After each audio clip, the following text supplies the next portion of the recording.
Hoje eu vou te ensinar tudo sobre demonstrações contábeis, quais são obrigatórias, quais não são, qual regime a gente deve seguir para podermos trabalhar dentro da contabilidade. Eu sou Kelly, venho te fazer o convite a se inscrever aqui no canal, ativar o sininho, que você já vai receber os nossos vídeos de conteúdo aqui, muita teoria, resolvendo questões aqui no canal, para que você possa se desenvolver e finalmente ser aprovado no seu concurso.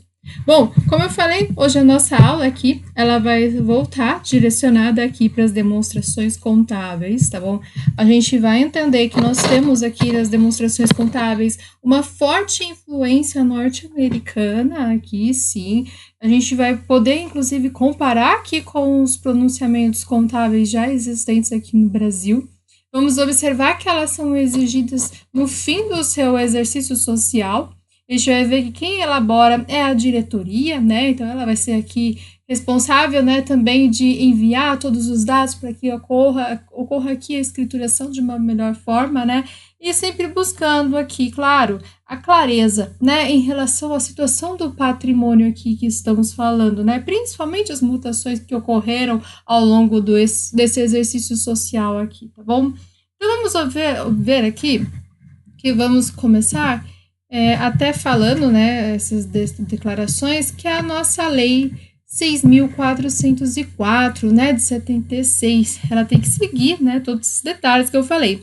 Mas quais são as obrigatórias aqui nesse caso? Pega papel, caneta e anota, muito importante. Se for possível, vai dando pausa para anotar aqui as que eu vou falar, tá? Porque são muito importantes a gente ter clareza de quais são obrigatórias na Lei 6.004, depois quais são as outras, CPC 26, tá bom? Vamos por parte.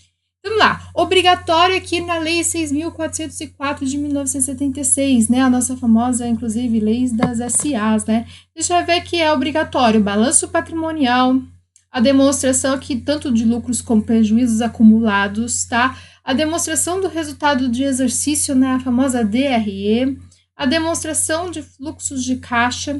Para companhia abertas, a gente ainda vai ver que há necessidade de fazer o DVA, né, a demonstração de valor adicionado. E para as companhias fechadas, a observação aqui que se o patrimônio líquido for inferior, né, a 2 milhões, a gente vai ver que não é obrigatório aqui apresentar o fluxo de caixa. São essas informações aqui que a gente vai ver. Inclusive, para quem gosta, né, de macete aqui, pensando em concurseiros, né, a gente vai ver que balançou o resultado do lucro ou prejuízo e o caixa adicionou aberto. Essa é a nossa frase aqui, o nosso macete, né?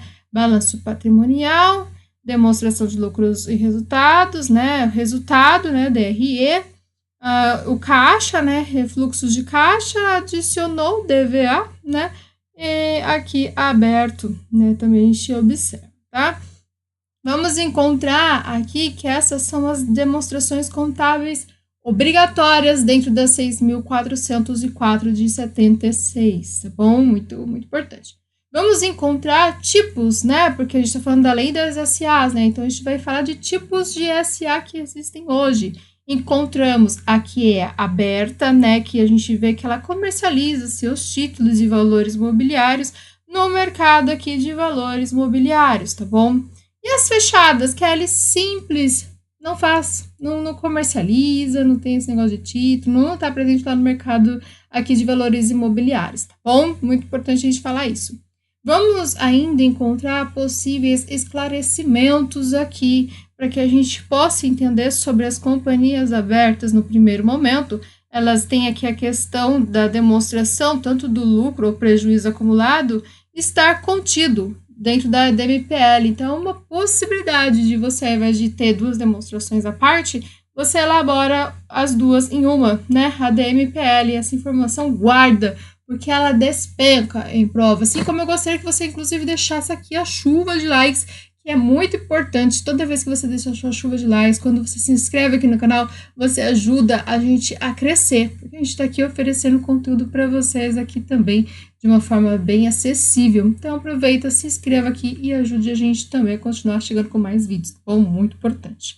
Bom, sobre a DMPL, agora, muito importante, ela não é obrigatória dentro da Lei 6.404/76. Vocês observaram que eu nem falei sobre essa demonstração, né? Então, ela vai ser obrigatória aqui no CPC 26, que a gente vai ver já logo logo, como parte do conjunto aqui de demonstrações de uma entidade. Então, ela, inclusive, é obrigatória para todo mundo. Só que isso de acordo com o nosso famoso CPC 26, tá bom? Na lei da SA não tem, tá? Bom, a gente vai ter que tomar um cuidado aqui. Porque eu tô falando de CPC 26, Lei 6.404, você fala, qual que eu uso de acho? Calma, respira, preste atenção. A questão aqui, ela deve sempre explicitar para nós.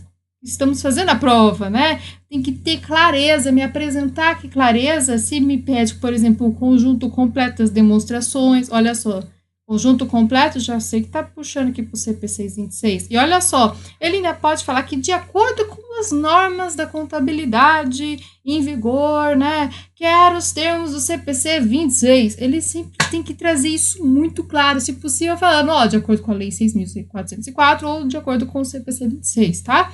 Então, ele tem que sim trazer clareza, não pode deixar aqui na dúvida para nós, né? Nós, inclusive, nós agradecemos esse carinho que as bancas têm conosco, né? Principalmente para ser claros, né? Clareza que a gente gosta.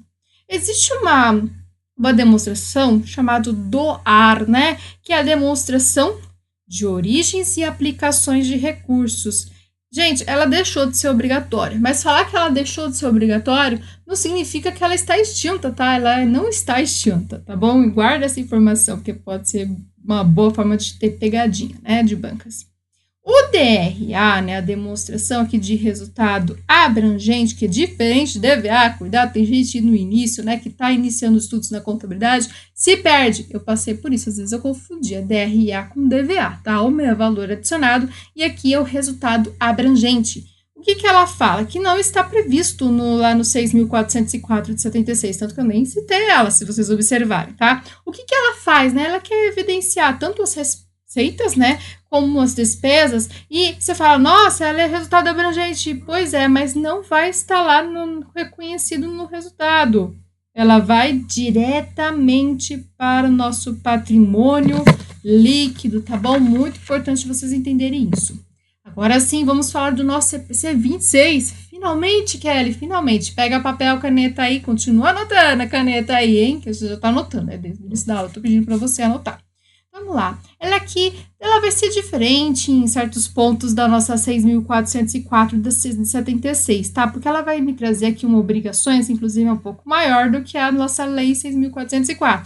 Então, já anota aí. O balanço do patrimonial, final do período, né? O DRE, demonstração de resultado do exercício, também do período. A DRA, né? Demonstração do resultado abrangente, do período também. Vamos encontrar aqui DMPL. Aí você fala, cara, você está falando de DMPL. O que é esse DMPL? Estamos falando aqui de uma demonstração que nos mostra as mutações, né, que aconteceram no patrimônio líquido. Então, demonstração de mutações do patrimônio líquido, tá bom? Aqui também aparece o demonstrativo de fluxos de caixa também. Vamos encontrar aqui, como necessário, aparecer as notas explicativas, né, trazendo tanto os resumos aqui políticos, né, como as informações aqui que vão elucidar, né, porque nós estamos olhando para as demonstrações o tempo todo com o objetivo de entender o que aconteceu ao longo desse exercício, tá bom? E a gente vai ver aqui o balanço do patrimônio, né, como eu falei aqui, balanço patrimonial, ele é sempre... no início, né, vai mostrar o nosso período anterior, né, um período mais antigo, e vai, inclusive, também mostrar desse período antigo qual foi a política adotada, né, a política contábil que foi adotada por ele, tá bom?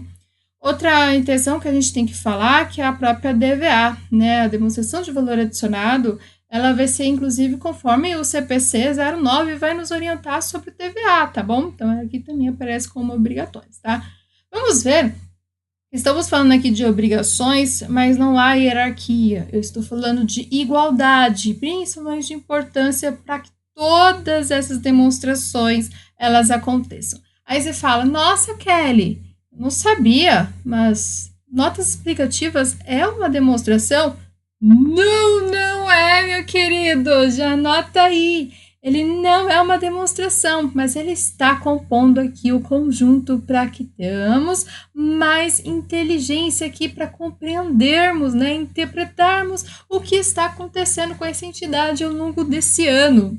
Simples assim, tá bom? Bom, vamos falar sobre as demonstrações de acordo com o regime de competência, né? Vamos entender que as demonstrações, ela é um dever aqui da empresa, tá? Elas devem elaborar. Ela vai se referir sempre a uma data de um encerramento de um exercício social, tá? Vamos ver que encontramos receitas e despesas que incorreram no exercício, né? Independente aqui do pagamento e ou do recebimento, lembra? Regime de competência, né? A gente teve uma aula aqui no canal e já falamos sobre a diferença entre regime de competência e de caixa para que você saiba, tá bom? Vamos encontrar uma exceção, porque todas as demonstrações em geral, assim a gente fala, elas devem seguir o regime de competência, né? Mas vai ter uma exceção. Essa exceção é que você tem que entender ela. Inclusive, se eu falar para você tem que decorar todo mundo, decora só a exceção, que é mais fácil, né? Que aí você sabe que todo o resto, né, vai ser aplicado. Então, a exceção aqui são os demonstrativos de fluxos de caixa. Eles são os únicos, ó, como o próprio nome diz, tem que seguir aqui o regime de caixa, né? Entradas e saídas, né? Inclusive, o CPC que orienta a demonstração aqui de fluxo de caixa, né? É o CPC 26, tá bom? Bom, falar do balanço patrimonial aqui, uma forma de resumo, tá? Porque não vamos aprofundar nele ainda. Vamos ver, inclusive, vamos nos aprofundando ao longo do período. E vão ter aulas que eu vou falar tanto, mas tanto, a gente vai falar tanto de balanço patrimonial, ativo, passivo, PL, que vocês vão acabar decorando isso naturalmente, sem precisar decoreba, tá? Logo na primeira aula que eu já falo isso, né? Não precisa se preocupar de tanto a gente falar, todas as aulas a gente fala sobre patrimônio, sempre está definindo o que é ativo, o que é passivo, PL, que uma hora você já absorve, já está dentro de você, assim como já está dentro de mim agora, graças a Deus, a gente é feliz na vida assim. O conhecimento, ele vai se construindo por meio de bloquinhos, né? Por isso que é importante a gente, inclusive, estudar todo dia um pouquinho mais, tá bom? Então, vamos lá. O balanço patrimonial, a gente reconhece como a principal demonstração que uma entidade pode apresentar, tá bom? Ela vai evidenciar qualitativamente ou quantitativamente a posição, seja ela patrimonial ou até mesmo financeira, da nossa entidade que estamos reportando, tá?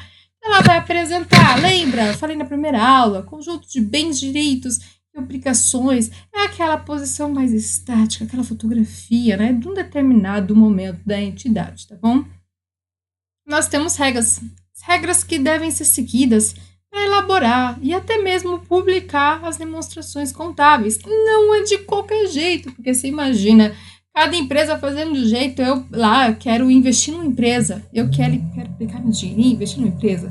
Mas imagina eu pegar uma empresa, ver que ela elaborou sua forma de apresentar, né, tudo que aconteceu com ela de um jeito, e aí eu quero compará-la com outra, eu não vou conseguir fazer essa comparação, porque cada uma tá de um jeito, eu vou ficar perdida, não vai dar nem para comparar, né? Então, a gente padroniza isso, a elaboração e a publicação justamente por conta da comparabilidade que é necessária, né, para quem são usuários, né? Vamos falar isso já, tá bom? Elas são elaboradas aqui de acordo, respeitando um intervalo de tempo muito importante, tá? Que é o chamado de exercício social, tá vendo? Não é nada de novo, já tô falando de exercício social desde o início da nossa aula de hoje, tá? A gente vai falar sempre de exercício social, que é esse intervalo de tempo, né, da apresentação de uma demonstração para outra, tá? Deixa eu ver que, de acordo com a lei das SAs, a duração aqui, ela é de 1 ano, tá? Então, a gente vai ver que ela vai ser, inclusive, fixada no estatuto. Não é aleatório, não, tá? Então, a gente vai ver que a data do término, ele vai sempre puxar ali na duração desse 1 ano, tá bom? Caso aconteça alteração, Kelly, vire duração diversa, né? Pode acontecer, pode ser que isso aconteça. Por exemplo, foi constituída lá em 1º de abril e ficou fixado o término 31 de março, né? Então, eu segui realmente 1 ano. Eu sei que foi 1º de abril, porque fechou dia 31 de março, tá bom? É assim que funciona, esse é 1 ano, tá bom? A gente vai ver que também nós temos um segundo exemplo, quando a gente vai falar de instituída lá no 1º de janeiro, né? De X0. Então, a lei não vai determinar muitas vezes que a duração seja exatamente 1 ano. Pode ser que dure 3 meses, Pode durar até 15 meses? Pode durar. Isso é o estatuto que vai falar para a gente seguir. Interessante, né? Sim, o estatuto aqui, essa é a possibilidade da lei SAs, né? Mas vamos entender que não há aqui uma exigência de um início determinado, por exemplo, 1º de janeiro até 31 de dezembro, né? Que você já primeiro imagina, né? Você pensa no nosso ano comum, né? Nosso ano civil até. Nossa, 1º de janeiro, 31 de dezembro. Não é obrigatório isso, tá? Mas a gente vai ver que por questões do nosso fisco, né? Que a gente tem que apresentar lá, direito tributário, a gente acaba adotando essa data, né? Comumente, porque vai ser difícil adotar outras datas, né? Se você tem que, inclusive, apresentar obrigações junto com o fisco. Então, você acaba adotando ela por necessidade, né? Quase obrigatoriedade, né? Por conta das obrigações com o fisco, tá? Então, a gente vai fazer uma observação aqui importante, que o exercício, ele começa e termina, tá? Qualquer dia do ano. Essa é a regra que a gente tem que levar para casa. Porque, às vezes, haverão questões que nos colocarão datas diferentes. Você fala, não pode. Na verdade, pode também. A gente só tem que observar quais foram as regras colocadas, principalmente quando falamos de lei EDSA, né? O estatuto ordena, nós obedecemos, né? Não é aleatório de qualquer jeito. Cuidado, muito cuidado. Vamos entender sobre isso que eu vou falar agora, que é muito importante a gente levar em consideração. Duração do exercício social de 12 meses. Na nossa vida cotidiana, a gente sabe que um ano, né, tem 12 meses. 12 meses é igual a um ano. Tranquilo, né? Mas quando vamos olhar juridicamente, 12 meses e um ano são coisas distintas, tá? Porque dentro do direito, nós sempre vamos observar dias são contados como dias, meses são contados como meses, anos são contados como anos. Então, a gente leva isso em consideração. Se não houver nenhuma outra opção, falando no nosso exercício, na nossa questão, a gente vai aceitar sim, né, essa comparação aqui 12 meses. Mas cuidado, pode entrar aí como um tema de uma suposta pegadinha, tá bom? Deixa eu até abrir aqui, porque eu deixei até aqui, pronto. É o que eu irei falar agora, sobre o CPC 26, quando olhamos para regras, tá? Porque eu falei sobre a questão de elaboração, entender o exercício social, entender o que são esses períodos, né, de um ano, né, o que é esse ano aí de exercício social. Agora vamos olhar para o CPC. Ele apresenta aqui, pelo menos anualmente, a gente deve apresentar as demonstrações, tá? Então, a prática, por exemplo, do balanço patrimonial hoje em dia, principalmente muitas contabilidades fazem isso, é que seja elaborado trimestralmente, tá? Inclusive, são até apresentados para os próprios donos das empresas isso, tá? A gente vê que a obrigação mesmo é que seja pelo menos um mínimo aqui anual, tá? Porque essa informação ela deve ser, como eu disse, comparativa. Eu preciso entender o que está acontecendo. Não só, né, com as empresas, né, de uma empresa para outra, mas também de um ano para outro. O próprio gestor vai querer entender o que aconteceu na empresa dele nesse ano, no ano anterior e no outro ano, como está evoluindo, né? Até porque a gente precisa saber se vai continuar, né? Inclusive, respeita aqui o princípio da continuidade, né? Também, quando a gente faz isso. Então, a gente vai ver que quando acontece possíveis alterações de datas, ou seja, eu vou fazer uma demonstração, ela sempre estava ali do 1º de janeiro a 31 de dezembro, por exemplo. De repente, eu quero mudar, eu quero deixar ela mais longa ou mais curta, né? Isso pode acontecer. Então, eu vou divulgar isso num período agora abrangido, tá? Mas não pode ser de qualquer jeito, tá? Eu preciso dar razão, né? Mostrar o porquê, né? Que ocorreu essa mudança. E principalmente trazer aqui os montantes comparativos que foram apresentados ao longo desse período todo para que aconteça a nossa amada comparabilidade, tá bom? A lei das SAs aqui, ela vai trazer que as publicações, né, vão seguir indicações aqui dos valores correspondentes aqui inclusive do demonstrativo aqui do exercício anterior, tá? Então, vamos ver que, por exemplo, eu tenho lá uma demonstração de ano X1, né? Deve, né, trazer aqui e demonstrar valores, né, de X0, ou seja, do ano anterior, né? Então, porque eu quero trazer aqui uma finalidade bem básica, tá? Fornecer informações é o que a contabilidade faz, né? Quer sempre trazer para mais diversos usuários, né? E vamos ver que ele vai, inclusive, trazer o conceito aqui de comparabilidade, porque o CPC 00, inclusive, nos pede que isso aconteça. Então, ele quer trazer sempre uma melhor utilidade para todas essas informações aqui que estamos falando, tá bom? Quando falamos aqui de contas semelhantes, a gente vai ver que elas poderão, inclusive, ser agrupadas, tá? Semelhante pode ser agrupado, tá? Ou seja, eu posso também ter pequenos saldos, né, que podem ser agregados também. Veja só, grupinhos. Semelhante agrupado, pequeno saldo agregados. E vai ser sempre necessário aqui eu poder indicar a natureza, tá? E que não ultrapasse. Guarde essa informação, porque despenca em prova, tá?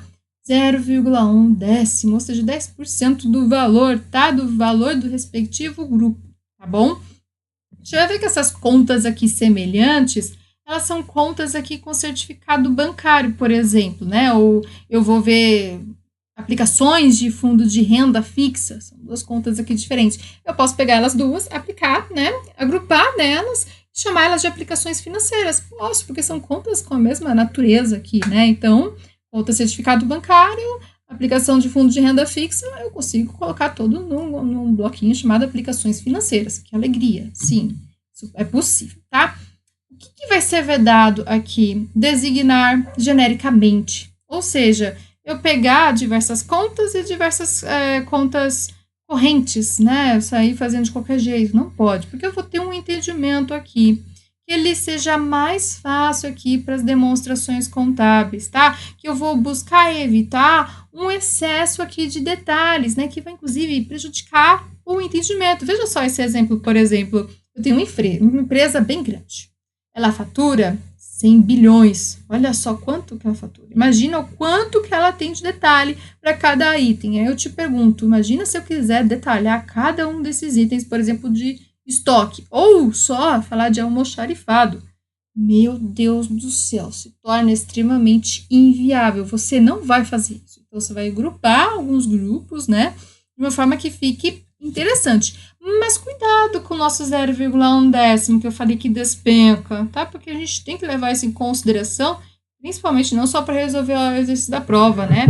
Para quem é contador aqui, tem que levar isso muito em consideração na hora de elaborar o balanço patrimonial, hein? Porque, ó, se eu tenho um valor aqui de aplicações somadas de 10 mil e meu ativo circulante está em 50 mil, eu não posso agrupar, porque está quebrando o meu limite da lei de 0,1% aqui do meu décimo, né? 10% do meu valor. Não ultrapasse, tá bom? Lembra? Tá. Vamos para as demonstrações agora financeiras, né? Que elas querem buscar aqui o registro, principalmente da destinação dos meus lucros. Vamos entender um pouco mais isso. Bom, a gente vai ver que nós temos uma proposta que ela vem aqui dos órgãos da administração, tá? Então, essa proposta, ela sempre vai ser aprovada pela Assembleia Geral, tá? Então, ela depende, inclusive, dessa Assembleia aqui geral para poder ser aprovada, tá bom? Não é de qualquer jeito, não é os sócios ou a própria administração que faz isso, tá? Então, a gente vai ver que essa destinação aqui dos lucros, quando falamos de tanto de lucro como prejuízo, eles são apurados aonde? Na nossa DRE, a demonstração do resultado do exercício. Então, suponhamos que tenhamos lucro. Deu lucro, ó que alegria. Eles vão ser uma hora destinados para os dividendos, né? Ou seja, para a destinação ocorrer, eu vou ter que ver e antes a definição lá da Assembleia Geral, né? Que geralmente, após apurar o nosso lucro, depois de 4 meses de apuração, a gente vai ver que vai, se possível, a Assembleia Geral se reunir aqui e destinar, né, esse valor, né, de dividendos. O que é dividendos aqui, Kelly? Você não falou nunca em aula nenhuma, eu estou acompanhando você desde a primeira aula, você nunca comentou sobre dividendos? Bom, vamos entender que são investimentos aqui feitos, né, para uma pessoa que não está nem trabalhando na empresa, mas ela vai lá e investe um dinheirinho, né? Esse dinheirinho que ela investiu tem a possibilidade de valorização. Essa valorização aqui, ele vem e retorna para você como remuneração, como se fosse um sócio, só que não trabalha lá, né? Olha só que legal. Essas são as mágicas dos dividendos. Momento Jabá Time para você que ama a papelaria fofa, precisa renovar aí seu estoque, canetas, papéis, estojo, cadernos personalizados, você encontra com a gente. Na descrição do vídeo você vai ter um link que você terá acesso a materiais que nós temos aqui e muitos outros tipos também para você poder escolher e acessar. Claro, estudante aqui conosco tem a opção de ter cupom de frete grátis. Corre e não perca mais essa chance. Ou na nossa vida, para quem inclusive quer entender um pouco mais, né, de investimentos. Inclusive, quero saber aqui, deixar aqui para vocês nos comentários, quero ver comentários, o que vocês acham de a gente abrir um bloco aqui no nosso canal falando sobre investimentos, né, aplicações de investimentos para pessoas leigas, né, como é que a gente pode usar os conceitos, princípios de contabilidade para quem quer investir. Eu, particularmente, super topo, né? Mas eu preciso que vocês deixem aqui nos comentários desse vídeo, tá? Para quem chegou até aqui conosco, deixa aí nos comentários, fale o que vocês acham. Quer também, né? Um bloco falando sobre dividendos, né? Aplicando com uma contabilidade inteligente aqui, né? Os cuidados, tudo que a gente tem que levar, né, em consideração para podermos investir, tá? Investimento é uma possibilidade para qualquer pessoa hoje em dia, tá bom? Bom, as notas explicativas, os quadros analíticos e principalmente as nossas demonstrações que estamos estudando hoje, elas esclarecem, lembra sempre a situação patrimonial e principalmente os resultados do exercício, por isso que elas existem, tá? Elas têm que trazer informação aqui sempre de um modo bem claro, tá bom? E tem que trazer aqui para o público, né? E principalmente porque esse público, lembra, ele não pode requisitar, né, essas informações diretamente da empresa. Então, ele depende aqui dessas demonstrações, dessas notas explicativas e dessas muitas possibilidades aqui de informação do que aconteceu com essa entidade, tá bom? Bom, falar aqui da assinatura, né, das demonstrações. Fala, nossa, não precisa nem assinar, precisa. Nós estamos falando aqui de algo muito importante, a responsabilidade, né, dessas informações. Ela vem tanto do administrador, ele precisa também assinar, falando, olha, realmente é isso mesmo, e do contabilista, né, que são pessoas aqui legalmente habilitadas, ou seja, pode ser um técnico contábil, ou como até mesmo bacharelado, né, de ciências contábeis também, tá bom? As demonstrações financeiras de uma companhia aberta, elas sempre vão observar as normas expedidas da CVM, né? Que quem é CVM, Kelly? A Comissão de Valores aqui Imobiliários, tá bom? Eles seguem, né, essas normas que são expedidas aqui e se tornam obrigatórios, tá? Passar por um momento aqui de auditoria, ou seja, vão chegar aqui auditores independentes, né, registrados aqui nessa CVM, e eles vão falar, ó, a gente está vendo que essa demonstração está seguindo em conformidade com a legislação que manda, né? Esses auditores independentes aqui também, você vai falar, nossa, Kelly, quem são eles? Eles não têm vínculo nenhum com a empresa, inclusive não pode, tá bom? Por isso que eles são auditores independentes, independe, né, do conhecimento da empresa. É inclusive, muito importante, né, falar. A companhia aberta, lembra, ela negocia seus títulos, né? Falei brevemente sobre isso lá no mercado de valores imobiliários, né? Tanto bolsa de valores, como até mesmo no mercado de balcão, né? E se eu tiver conflito entre a lei das SAs e os pronunciamentos contábeis, vence os nossos prevalecimentos aqui de pronunciamentos contábeis. Sim, a contabilidade aqui, os pronunciamentos contábeis, sim, eles passam por órgãos aqui, CFC, né, que vão nos ajudar muito. Então, entre lei SA e pronunciamento contábil aqui é quem fica, tá bom? Vamos entender um pouquinho aqui, para que não fique com dúvida, né, quem são os contabilistas, quem são os auditores aqui independentes, quem são auditores fiscais, qual é a diferença entre eles, né? Bom, primeiro que os contabilistas, eles são responsáveis por escriturar todas as informações da entidade, né?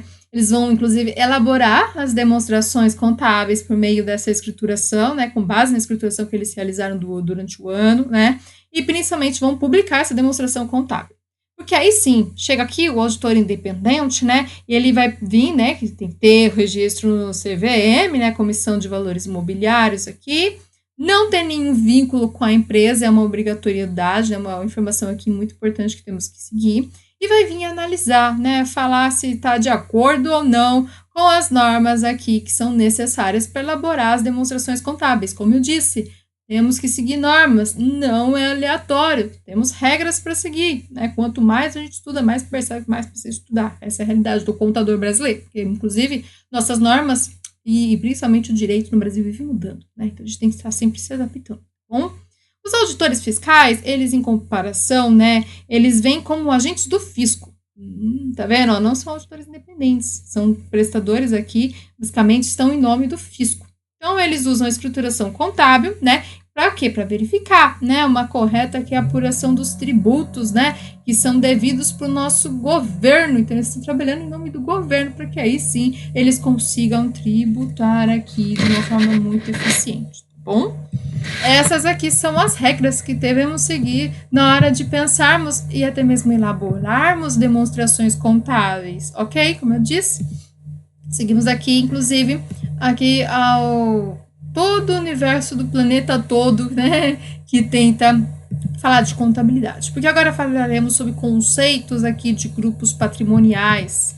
Vamos entender aqui que quem nos guia nesses conceitos são o CPC 00, tá? Vai falar que os elementos são ativo, passivo e patrimônio líquido, né? Que vão nos mostrar posição financeira e a receita e a despesa, que vão nos mostrar o desempenho financeiro. Perceba a diferença entre posição e desempenho. Posição faz parte do ativo, passivo e patrimônio líquido. Desempenho, receita e despesa, né? Então, guarda essas informações aqui que são muito importantes a gente entender, tá bom? Porque hoje nós vamos falar mais dos grupos patrimoniais, tá? Não falaremos muito sobre o resultado, tá? Que é o desempenho. A gente vai falar mais sobre a posição hoje, tá bom? Desses elementos aqui financeiros. Começando pelo ativo. Pega papel e caneta para anotar. Você fala, já estou anotando desde o início da aula. Muito bem, continue assim. Agora pega a caneta porque você vai precisar anotar na mão, né? Inclusive, lembra que você deve dar uma pausa aqui no vídeo, né? Então vamos lá, começar aqui. Ativo, lembra, é bens e direitos, tá? Eles precisam ser recurso econômico aqui, presente, controlado pela entidade. E vamos entender que controle aqui, ele não é uma propriedade jurídica, tá bom? Porque há um direcionamento, inclusive, do uso quando eu falo desse controle. Inclusive, cuidado, esse controle, ele não basta aqui, tá bom? Para que eu reconheça como um ativo. Como assim, Kelly? Porque eu vou ver que existe, inclusive, a possibilidade de direito à propriedade, no caso de arrendamentos, né? Ou seja, eu vou ver que arrendamento, eu só tenho apenas a posse, nada mais. Então eu não posso falar que arrendamento é um tipo de ativo, né? Não dá para falar isso. Então a gente vai ver que o ativo, ele precisa de um controle, tá? Que vai, inclusive, direcionar o seu uso. Essa é a informação que a gente tem, tá bom?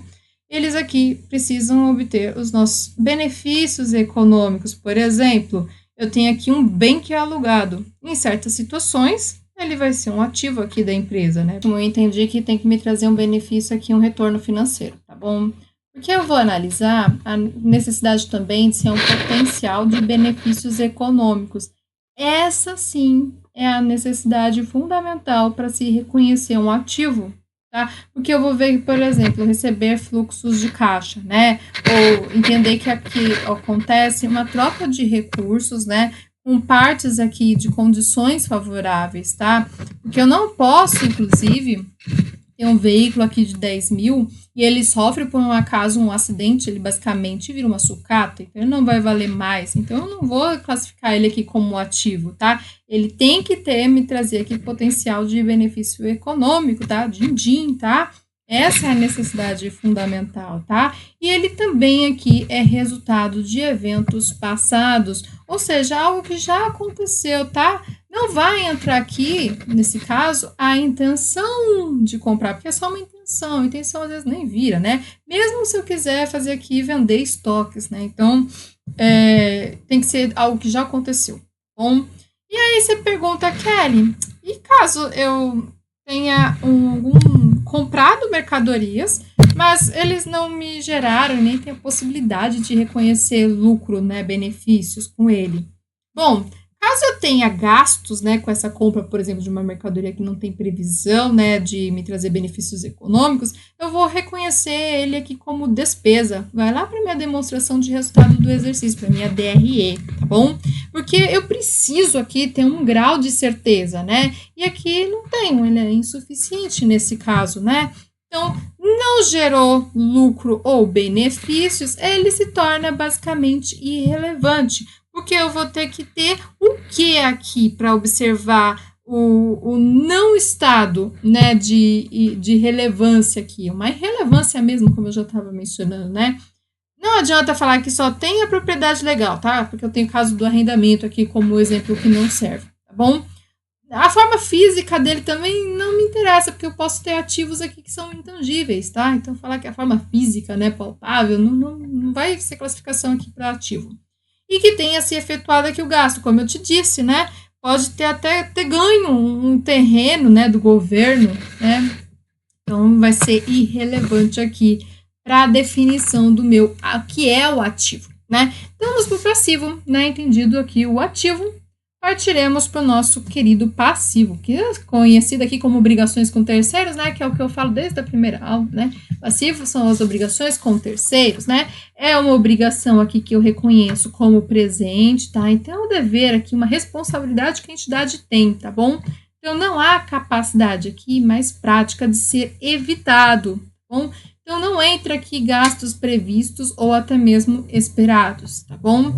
Vamos encontrar também que eles têm aqui a necessidade de ser uma transferência de um recurso econômico, ou seja, um potencial aqui para que seja exigido, né? Transferência aqui de recurso econômico para o outro, tá bom? Vamos encontrar também que eles podem ser derivados aqui de eventos já ocorridos, tá bom? Vamos observar que quando eu falo aqui de eventos ocorridos, o futuro aqui não constitui passivo, tá? Porque já foi eventos ocorridos, passado, né? Então, o mesmo pagamento, inclusive, com posterior não vai me implicar, né? Então, já deve ter ocorrido, tá? Essa é a informação interessante do passivo. Já o patrimônio líquido, a gente sabe que é aquele dinheiro que o sócio aplica na empresa logo no momento da constituição, né? Então, a gente vê também que é chamado de capital próprio aqui. E vamos ver que, inclusive, patrimônio líquido pode ser a participação residual, quando a gente pega ativos e subtrai, né, todos os passivos, né? Esse é o resultado. O que sobra-se após a dedução dos passivos dos ativos, tá bom? Resumindo assim, tá bom? Essa aqui são os nossos conceitos, né, de grupos patrimoniais. Porque agora veremos a classificação dos elementos, né? Começando aqui nessa aula de hoje com o ativo, tá? Vamos entender que ativo, eles vão sempre aqui buscar estar disposto, né, de uma ordem crescente, né, buscando aqui o grau de liquidez, ou seja, do maior para o menor, né, liquidez aqui no caso. Vamos entender que a possibilidade do ativo, ele pode ser ativo circulante, né, deixa eu até abrir aqui, ver se ele vai aparecer aqui. Vai me aparecer só ativo, ciclo operacional.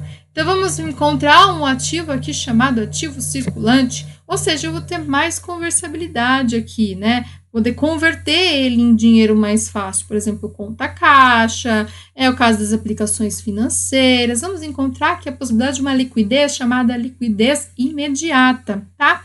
A gente vai ver que eles podem ser aplicados até a terrenos, né? Que a gente encontra baixíssima liquidez, né? Então, a gente vai ver que as disponibilidades, direitos realizáveis, por exemplo, um exercício social aqui subsequente, as aplicações de recursos, né, quando temos aqui despesa de exercício seguinte, né, elas também entram aqui. O CPC 26, eles vão nos apresentar sempre buscar por ordem de liquidez, né? Qualquer método que vamos utilizar, ele espera-se, né, que você divulgue, né, um montante esperado, né, tanto ser recuperado quanto liquidado também em até 12 meses. Esse é o conceito aqui de circulante, tá bom? Se for mais de 12 meses, a gente vai olhar aqui para o período aqui de reporte, tá bom? Então, vamos ver que quando se tratamos circulante para ativos, é aquela transferência de dinheiro em até 12 meses. E o para passivo, né? Passivo circulante é que serão pagos em até 12 meses, tá bom? O ativo não circulante, em compensação, ele é um ativo aqui realizável a longo longo prazo, tá? A gente vai ver que são os investimentos, mobilizado também, e principalmente também o intangível entra aqui. Quando olhamos para bens e serviços, nós vamos ver se ele está dentro do ciclo operacional, tá? Que inclusive é o nosso conceito aqui que vamos iniciar hoje, tá bom? Ele é muito mais amplo, tá bom? Nós vamos falar só do ciclo operacional quando olhamos para o ativo. Então, vamos ver que ele é claramente identificável aqui como ativo circulante, ativo não circulante, passivo não circulante dentro do ciclo operacional, tá? Então, a gente vai ver que eles podem, inclusive, nos apresentar um capital aqui circulante quando olhamos para os ativos, né? Que são utilizados aqui, operações que são a longo prazo, tá bom? Vamos entender um conceito que quando a gente estuda contabilidade, demonstrações, análise de demonstrações contábeis, a gente vai encontrar algum desses índices, tá? A gente está falando aqui de um índice, tá? Já dando um spoiler da nossa aula do futuro, quando falaremos sobre os índices, né? O capital circulante líquido é um índice, porque a gente consegue entender esse capital circulante pegando o nosso ativo circulante menos o passivo circulante. O resultado disso, a gente vai ver que vai nos mostrar como o capital está sendo usado dentro desse ciclo operacional, né? Então, ele que vai, inclusive, ser possível, né? O nosso capital circulante líquido, ele nos dá a possibilidade de comprar matéria-prima, né? Entender a produção e, principalmente, elaborar prazos aqui de recebimentos, tá? Ciclo operacional, ele precisa ser claramente identificável, tá? A gente busca que seja, tá? Então, vamos dizer que temos casos de empresa aqui muito industriais e comerciais, isso é muito possível de ser analisado, tá bom? Ele vai se classificar aqui em circulante ou não circulante, tá bom? Ele vai buscar identificar aqui o capital circulante líquido e quais foram os ativos aqui utilizados, tá bom?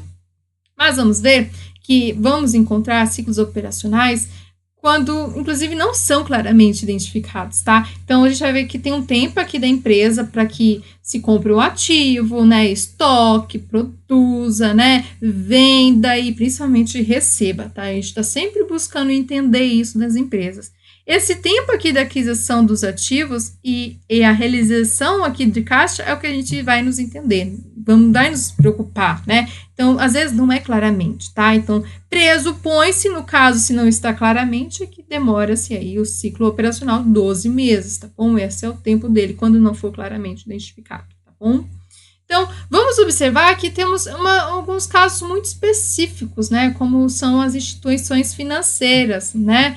Já vê que tanto o ativo quanto o passivo, eles vão buscar aqui uma ordem crescente para decrescente, percebe? Não estamos falando aqui de circulante e não circulante, mas sim de uma ordem crescente para decrescente aqui, tá? Porque ele vai me mostrar a liquidez e vai me trazer aqui informações, principalmente, mais confiáveis e principalmente relevantes do que se eu utilizasse um circulante ou não circulante, tá bom? Ele vai me trazer mais fidedignidade, tá bom? Então, essas instituições financeiras aqui, elas não fornecem bens e serviços aqui dentro de um ciclo operacional claramente identificado, tá bom? Então, a gente vai poder encontrar, inclusive, o uso de determinadas empresas de uma base aqui mista, ou seja, uma parte vai ser circulante e não circulante, né, uma forma de fazer o reconhecimento, e a outra parte vai ser por liquidez, né? Então, a gente vai ver que essas informações aqui são uma tentativa de ser mais fidedigna, né? Então, a gente usa todos os recursos possíveis, né? Para que a gente encontre, inclusive, a clareza que essas empresas, elas trabalham aqui com diversos tipos de operações, tá bom? Então, por exemplo, uma montadora de automóvel, ela tem lá dentro dela a possibilidade de ter também, e tem, né, uma instituição financeira. Ou seja, ela também financia a venda para os seus próprios clientes.